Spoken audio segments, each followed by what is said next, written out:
guys and gals, Never here from Drake Wayne Gaming, and Sunny Minotaur to the Gaming Drag. Today I'm coming back at you to the Let's Play episode of Minotaur Hotel. So let's go ahead and jump right back into it, shall we? Alarm chain, you are up, and let's go. We were stargazing.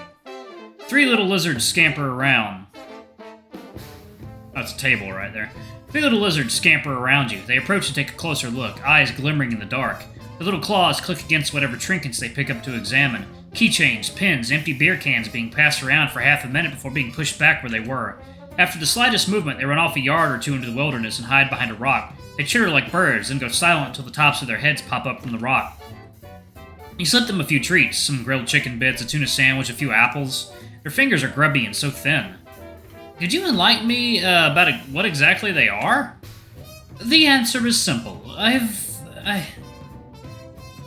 try that again. The answer is simple. The sky is like nothing I've ever seen, Asterion. The Minotaur looks up to the Griffin, blinks, and returns his attention to his lyre. As I was saying, that's easy to answer. Years ago, I heard of a playful breed of diminutive reptile-like beings said to live and toil underground. I have seen them a handful of times in my travels, mainly in the Old World, and about a century or more ago. These boys have grown awfully scarce as of the last decades. If memory serves me correct, they are called kobolds. Kobolds? Like the metal? Indeed. I suppose it must relate to them being underground critters. A yard away from the four of you, the kobolds play fight on the ground.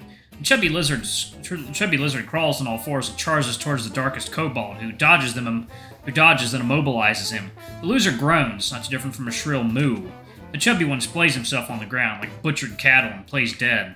Over his corpse, the two other lizards, the dark and little one, wrestle. When one trips on the chubby boy, he quickly crawls away, then stays by the sidelines, fidgeting and hugging himself. The dark boy wins, but a rematch follows. A cloud of dust rises, grunts and shrieks pierce it. The chubby boy groans something, but neither of the two listen to him. And are you sure they're safe to keep around? What if they're rabid? If I'm correct in my assessment, then yes, I'd say so. Some people see these little ones as pests, but they are diligent workers, assuming they are treated well. And I'll have you know they are quite resistant to just about any disease you can imagine. Plus, they are cold-blooded. No chance they can get rabies. They are very hard to kill. I see, and just to be sure, what exactly does treating them well entail? Oh, they don't need much. Food, water, a hole to sleep in. Shiny rocks and metal if you want to reward them. The shinier the better. They love pyrite. You can rely on them for hard work, although occasionally they may get distracted and goof off. Take a look. I'm sure they're about to pull something off. The kobold's wrestling match reaches its conclusion. It would seem the darker lizard won time and time again, but this time the lighter one broke an ancient rule by pulling the other's tail. He straddles the loser and lets out a growl of victory, made throaty and ragged from the promise of violence lying underneath it. He's tired of the humiliation, time and time again losing, and as a consequence being put through the disgrace of eating the greenest apples. The gods, how many times can a man be made to eat the burnt edge of a bread slice before losing his faith in justice and fairness? He pulls a weapon, a crumpled beer can. It is the time for violence. The chubby kobold throws himself to stop him, snorting and shrieking as snot runs down his nose. But their fate is sealed. Cain and Abel cannot avoid the tragedy they were put in by God. In the last second, the darker kobold ponders about life, how there was no grand epiphany before one meets his end, no enlightenment. It all ends as abruptly as one's first memories begin. You sure about that? You're literally in a world where gods and mythical creatures exist.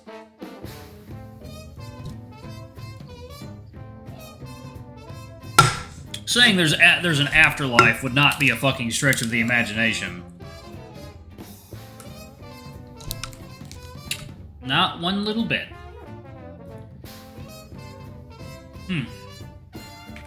The lighter cobalt brings the can down on the other's skull, and it makes a dull thud, then bounces off a few feet or two away.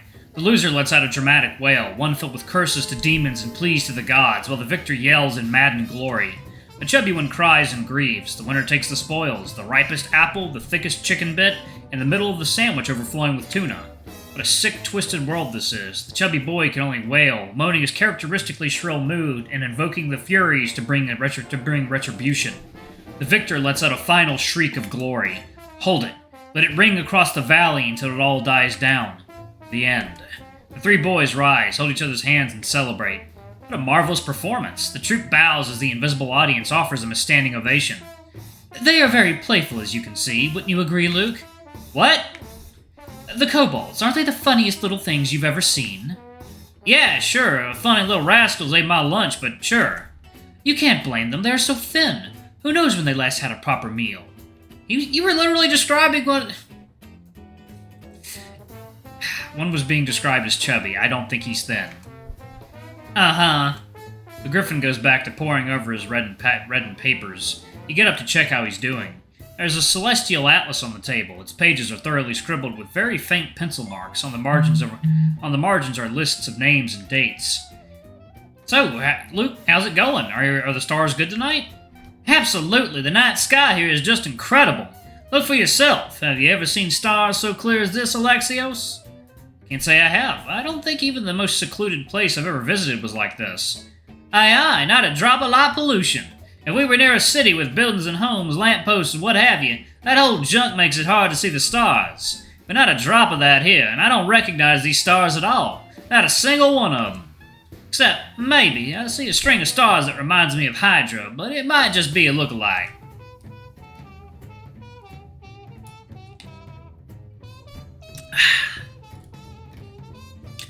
I might have an answer to that, Luke. Did it cross your mind we might not be in the Northern Hemisphere? Perhaps that is all you are familiar with.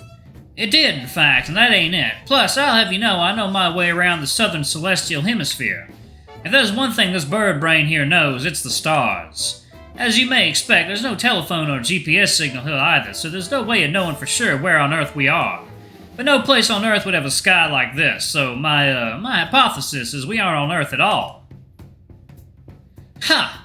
Is this your first time facing something deeply supernatural, Luke? I thought you'd be more acquainted to such circumstances. Excuse me if I don't come from the mystical Far East, Mr. Dragon God. Back home, we don't have none of this shit. So why don't you enlighten us about what's going on, then? Oh, well, you were coming at this from the wrong angle, you see. Magic isn't meant to be broken down with human science, Luke. It just is what it is. Sorry, Chief, but that won't do for me. I'm in love with the sky, and I want to make it all mine. He looks up. With a crown of stars over his head, one could forget the man's lecherous nature and crass jokes. For the night, he carries well the majesty of America's bald eagle. Can you imagine if this whole place is on another planet? What this could all mean for mankind? Maybe I could. It'd be such a pain in the ass, but maybe I could look into finding a star in common with the Earth's sky. But I don't even know where to start with that if I'm wrong about Hydra. And maybe if I... what are you doing, Luke? I'm mapping the sky, boss. I can't let this opportunity pass by. I pulled our boy Asterion aside yesterday, and he told me there are no records of anyone mapping the sky, so I'm doing it. You mind if I make up constellations and give the names? If Asterion is fine with it, then so am I. I see. Well, in that case, well, just to be sure, would it be okay if I named one after my brother? I don't see why not. Thanks, this is a dream come true, boss. Brother, you say? That's right, Peter was his name, and we used to stargaze as kids, and he'd come up with all the weirdest constellations you could imagine. Brother. Androgeus' hand covered the Minotaur's, a rough and calloused mitt on top of his fingers, covered only by a dusting of fur. For 2 weeks he taught his baby brother how to pull an arrow from a quiver, how to fit its notch on the bow's string, how to pull it with the back and not the arms. Acquiring the strength to pull the string came easily to the growing calf. Asterion with the step-wide back, that's what Androgeus called him, the archer's son. The dexterity to notch the arrows and aim eluded him, however, and it was years before the young hybrid could let loose a proper sequence of arrows. But one day Androgeus' teachings collapsed inward.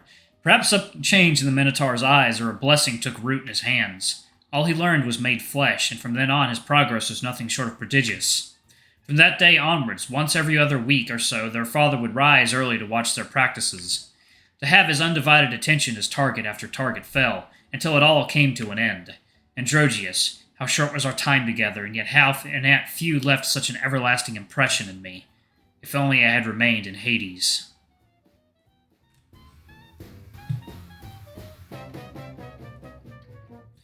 Peter was such a cheeky son of a bitch, I even got a question wrong in an exam once, you know. Turns out there's no such thing as an Argos constellation, though there is an Argos Navi. And the bastard got that one right, too. When I came out, he was laughing his ass off at me. He just knew from my face I'd gotten it wrong. In my defense, that one is from the southern hemisphere, so it's not like back then. I had a chance to see it for myself.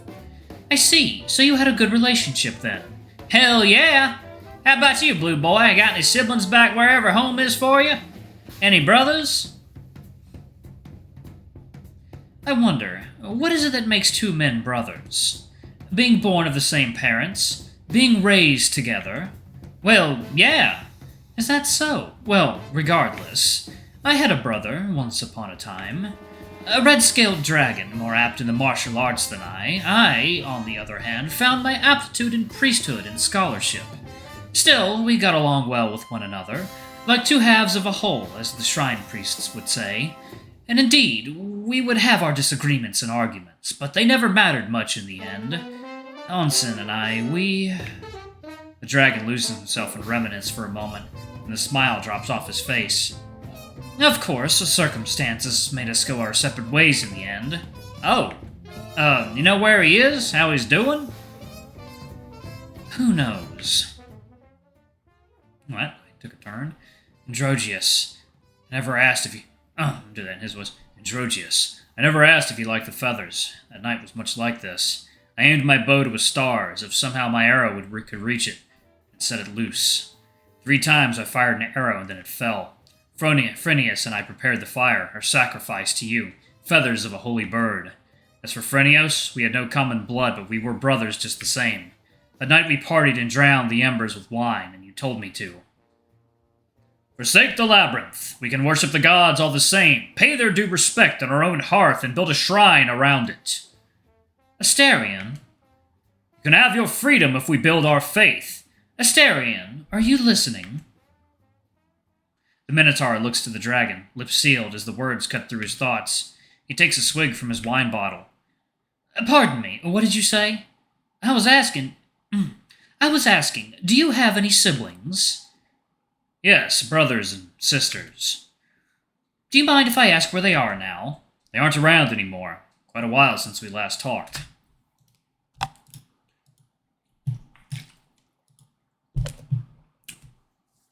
I see. That's quite peculiar to me. I've traveled a lot, seen the world, and yet I had never seen a minotaur with my own eyes.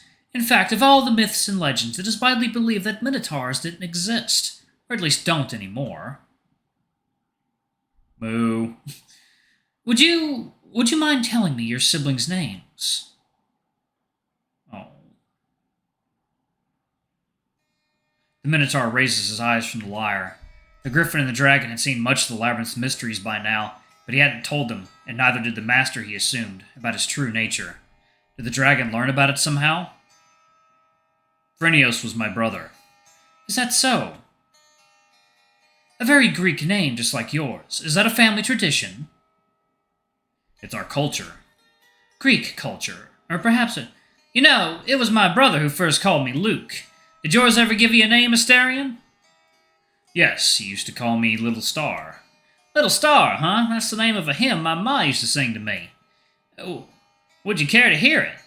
If you would like to share it, then yes. How wise you look, Little Star, away, up yonder in the sky. How many years have you twinkled there, above the world so high? Little star up way up yonder, tell me, were you shining then? Did you hear the angels singing, peace, goodwill to men? I often wonder if you were there when Christ lay in the stall, and if you saw from your dizzy height the infant Lord of all.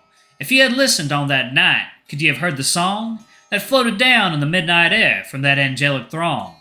Oh yes, a wise little star are you, you had not a word to say. You watch all night o'er the drowsy earth and sleep all through the day. Pretty good.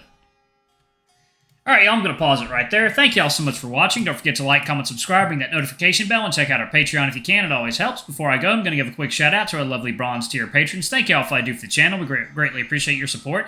Thank you to our silver tier patron, Cade Silverman. Thank you for going above and beyond. It's greatly appreciated. Thank you to our gold tier patron, Trezum Guy. You're awesome. We love you. Thank you for subbing to Ultimate Tier. Anyway, if y'all want to get your names in the credits, get access to all of our not safe for work contents as little as $5. Alrighty, I love you all, and I'll see you all in the next video. Bye-bye!